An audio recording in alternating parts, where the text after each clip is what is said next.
Amigos telespectadores da Rede Vida de Televisão e do programa Páginas Difíceis da Bíblia. Através deste programa, a nossa intenção, não é, diácono? Sim. É trocar em miúdo a palavra de Deus para que o povo de Deus possa compreendê-la melhor, não é? Perfeito, e vivenciá-la. E vivê-la colocando-a em prática. Por quê? Porque um texto escrito no passado, e sobretudo 200, 300 anos antes de Cristo, como são os Salmos, ou mais, são textos que levam a marca e a chancela da época em que foram produzidos. E se tratando do Antigo Testamento, é claro que o evento Cristo ainda estava por vir e não é explicitamente presente. E, no entanto, já dissemos aqui que a melhor oração que a igreja encontra são os salmos. Perfeito. A igreja não modifica a sua escolha, ela não cria orações próprias em detrimento dos salmos. E não existe uma liturgia ou uma celebração litúrgica qualquer, não só a Eucaristia, mas outros sacramentos, em que não entre a palavra de Deus e um salmo responsorial. Não existe. Agora, é pena. A igreja supõe, teoricamente, que os presentes respondam a Deus através do salmo cantado ou recitado, mas com conhecimento, o que na prática não se dá. Infelizmente. Na prática não se dá. E são poucos os pregadores que pregam a partir de um salmo.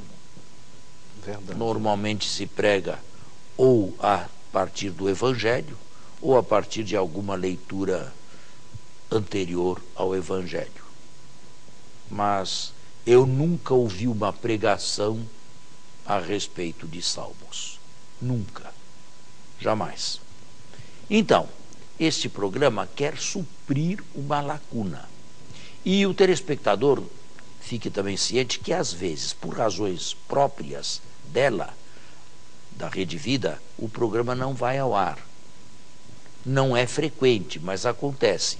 Neste caso, ele vai ao ar, sim, no domingo seguinte. É bom que o telespectador saiba disso para não ficar em pânico se algum domingo não aparecer o texto no horário consueto. Agora nós estamos aqui no sul, sudeste, sudoeste, com horário de verão também. Não é? É diferente do horário do norte e nordeste. Então é preciso se sintonizar com o horário de Brasília, daqui até fevereiro, quando voltamos à hora solar.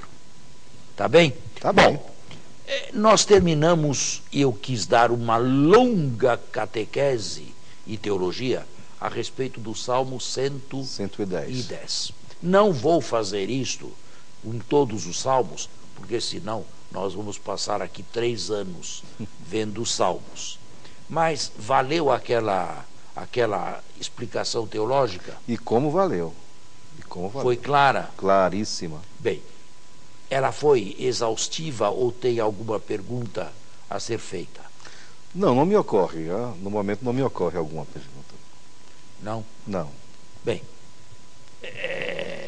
o senhor representa o pulso de todos os telespectadores aí. É só um comentário que eu faço assim. É como aquela mentalidade, né? A mentalidade dos judeus, para que a gente entre naquela mentalidade para depois trazer para a nossa vida. Essa é a grande dificuldade nossa. Bom, e sobretudo, transpor o salmo para o cristianismo, porque nós recitamos como cristãos e não como judeus. É verdade. Ainda que eu recitasse um salmo com um judeu, a oração não seria exatamente a mesma, minha e do judeu, porque eu introduzo Cristo no Salmo, e ele não. Vamos então, eu pensei em pegar os salmos que fazem parte do Hallel, salmos pascais. O primeiro deles que me ocorreu foi o Salmo 114, que é um salmo muito recitado também, sobretudo por parte daqueles que recitam o ofício divino. É um salmo que aparece sempre nos domingos, ou quase sempre nos domingos, e em algumas solenidades também, no ofício divino. Ele é curto, mas ele é denso, como eu vou explicar. Pode ler a primeira parte, os versículos 1 e 2. Quando Israel saiu do Egito, e a casa de Jacó de um povo bárbaro, Judá se tornou seu santuário, e Israel o lugar de seu império. Bem, aqui já podemos fazer algumas considerações.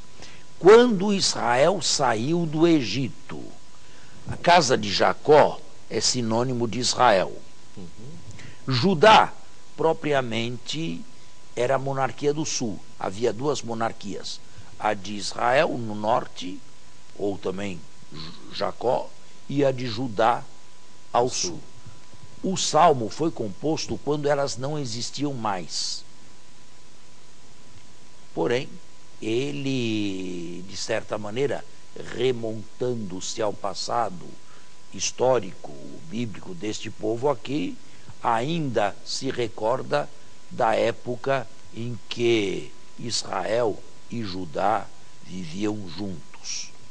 Agora, há diversas coisas do Êxodo que ele salta. Por exemplo, ele não fala nada da perseguição do faraó, do genocídio das crianças do sexo masculino.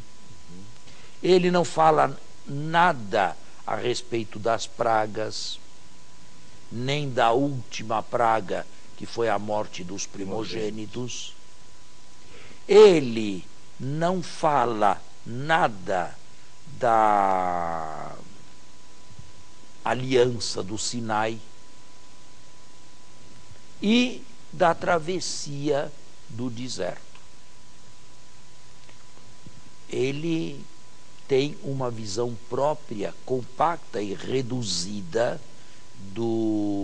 da história sagrada, como se encontra em Êxodo, os 15 primeiros capítulos desse livro aí. Em compensação, ele é um salmo extremamente metafórico. Eu já tive a ocasião de dizer que os salmos são oração em forma de poesia. Sim. E, sendo poesias, os autores são mais livres do que na prosa. Os autores podem usar símbolos que na linguagem de prosa nós não usamos.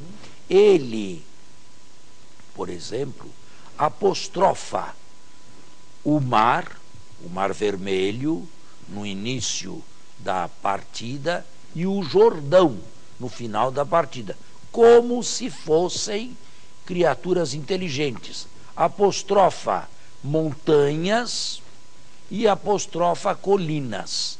Leia os versículos 3 e 4. O mar viu e fugiu, o Jordão voltou atrás, os montes saltaram como carneiros e as colinas como cordeiros. Isto é pura metáfora, é pura poesia. Mas ele quer ser profundo. Um comentário bíblico luminoso a este salmo aqui seria o capítulo 19, não vamos ler agora, porque não há tempo para isso, o capítulo 19 do livro da Sabedoria, o último livro bíblico que foi escrito, faz parte dos deuterocanônicos, uns 50 anos antes de Cristo, em grego, em Alexandria, no Egito. Continue. Que tens, ó mar, para fugires assim? E tu, Jordão, para que voltes atrás? As montanhas para saltar como carneiros, e as colinas como cordeiros? Treme, ó terra, diante do Senhor, diante da presença do Deus de Jacó. Ele transforma as rochas em lago e a pedreira em fontes de água. O verbo principal aqui é o verbo transformar. E o Deus deste salmo é um Deus transformador. Um povo de escravos e completamente sem identidade própria se transforma numa grande nação, no salmo, graças ao serviço melhor, graças à ação libertadora e transformadora de Deus. E se a ação transformadora é o leitmotiv, é o principal motivo deste salmo aqui, o salmo é por excelência um salmo pascal, porque nada melhor a falar ou a comentar esta ação transformadora que o mistério pascal. A primeira Páscoa que os judeus viveram e depois, mais tarde, passaram a celebrar anualmente. Vamos fazer um intervalo e voltamos. Terminei a primeira parte falando do Deus transformador, Sim. que é o Deus do Êxodo. E este pode ser chamado um salmo exódico, isto é, um salmo transformador. Um punhado de escravos, pela ação libertadora ou transformadora de Deus, se transforma num povo livre para o serviço de Deus. Embora não se mencione desses acontecimentos do Êxodo, faz parte o Sinai e a primeira aliança com Deus. Sendo um salmo exódico, ele pode ser transposto para a vida cristã. E, em primeiro lugar, nós pensamos no êxodo de Cristo. E na Páscoa anual, existe também a Páscoa dominical, não é?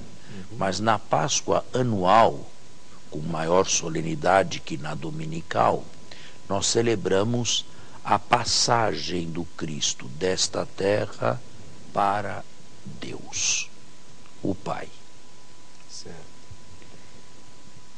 Em primeiro lugar, a Páscoa de Cristo, que da cruz foi içado à ressurreição e ao mais alto dos céus e à direita do trono da divindade.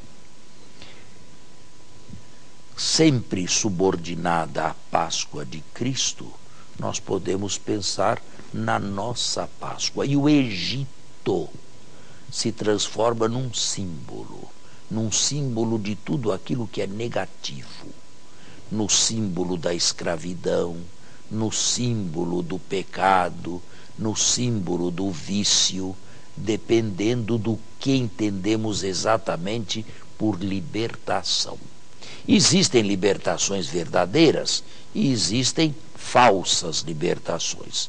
É claro que aqui nós nos referimos a todas as libertações, sejam elas de que ordem for, com uma condição: que sejam verdadeiras, que não sejam falsas, que levem o ser humano a um patamar superior de vida consigo mesmo, com os demais e com Deus em Cristo.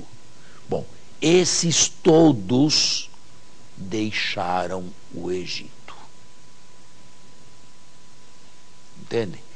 Deixando o vício, deixando o pecado e se deixando, sobretudo, transformar pelo Deus transformador, que transformou em primeiro lugar, o cadáver de Jesus em corpo glorificado e nos transforma também, já neste mundo, de escravos do pecado e da morte em filhos seus, que têm como meta e esperança a vida eterna. É isso que eu ia falar. O povo que sai do Egito e que anda pelo deserto, ele tem uma meta, chegar até a Jerusalém, não? Tem uma meta, chegar a Canaã. Certo. Só que é uma meta condicional. Na história bíblica, o povo que saiu do Egito, que participou da primeira libertação, não entrou na terra, por causa das rebeliões e das desobediências no deserto. Massá, Meribá e outras mais. Só crianças, Josué e Caleb. Construíram o bezerro de ouro, Pois é. etc. E tal. Nenhum desses entrou na terra prometida. Nós deixamos o Egito, normalmente com o batismo ou com uma conversão que recorde e faça atuar o batismo, mas supõe-se uma peregrinação rumo à terra prometida. Sim. Que para nós não é Canaã, ou não é nenhum local geográfico conhecido entre nós, mas é a própria eternidade, a casa de Deus. E aí está, portanto, um salmo bem claro que pode ser recitado por todos aqueles que celebram o êxodo de Jesus e celebram o próprio êxodo, desde que, de fato, de uma maneira ou de outra, tenham saído do Egito. E não tenham saudade da cebola e do alho do Egito. Não tenham vontade de voltar para onde ou de onde saíram. Perfeito. Está claro? Está claro. Então aí está uma transposição cristã do Salmo. Ele fala de um êxodo e nós celebramos o nosso êxodo, que não é exatamente o êxodo judaico. Para os judeus é simplesmente a saída do Egito e a entrada em Canaã. Para nós é a Páscoa de Cristo, o êxodo de Cristo e o nosso êxodo com Cristo. Agora, como ter essa perspectiva, você está colocando aí, sem entender ou sem visualizar a história da salvação? Grande parte do nosso povo não tem essa ótica por não conhecer bem a história da salvação. É isso, não? É. E, no entanto, a Bíblia está ao dispor de todos e não deveria haver uma casa católica ou cristã onde a Bíblia não tivesse um lugar privilegiado. Certo. Não é? É a palavra de Deus. E isto aqui nada mais é do que uma tentativa de colocar a palavra de Deus na sua atualidade. Trazer para o hoje de nossas vidas.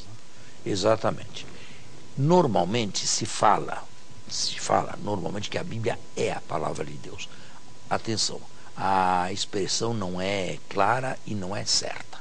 A Bíblia não é palavra de Deus. Porque a Bíblia é um texto morto. Isto aqui é um texto que não tem vida. Isto aqui são caracteres. É um texto sem vida. Isso aqui não pode ser palavra de Deus. A palavra de Deus é viva. A palavra de Deus é a segunda pessoa da Trindade. A palavra de Deus é Jesus. A Bíblia contém a palavra de Deus. E é preciso que se faça essa distinção. E por conter a palavra de Deus, a partir do texto morto, eu tenho um contato vivo com a palavra de Deus. Ou seja, a palavra de Deus chega a mim através do texto aparentemente sem vida, ou melhor, sem vida da Bíblia que eu tenho, do volume que eu tenho. Eu costumo fazer a seguinte explicação, ou a seguinte comparação.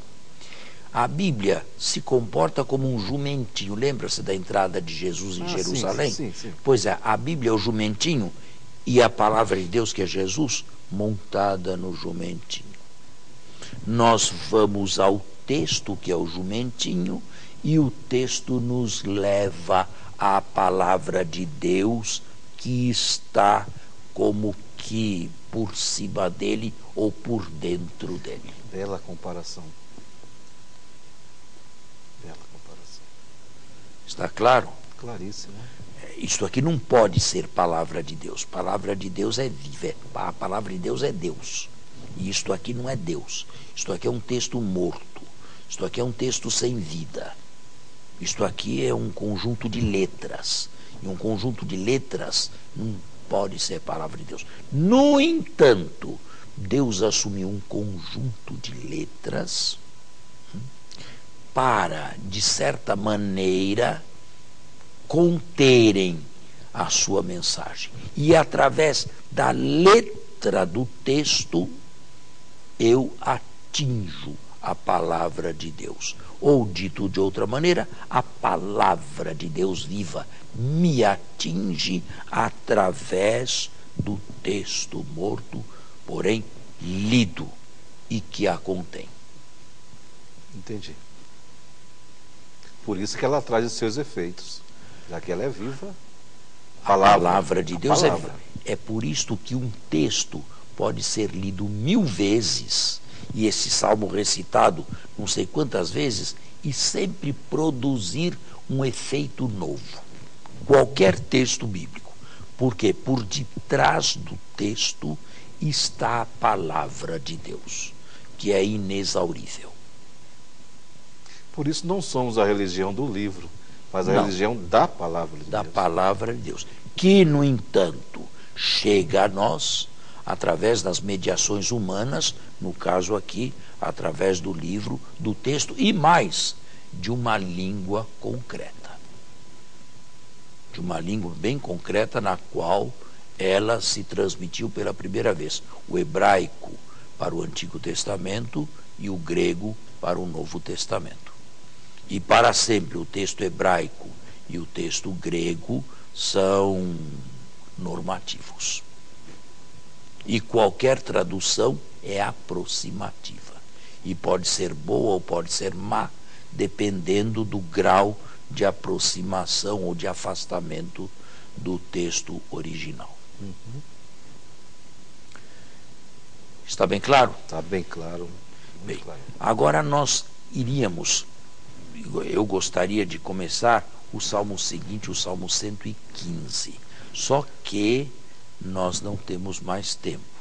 O nosso período aqui está esgotado. Mas eu já me darei por satisfeito se este salmo aqui for lido, cantado, recitado por muitos com esta espiritualidade, ou buscando esta espiritualidade que aqui foi comentada e aqui foi falada.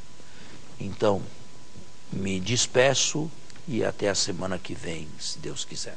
Até o próximo domingo, se Deus quiser.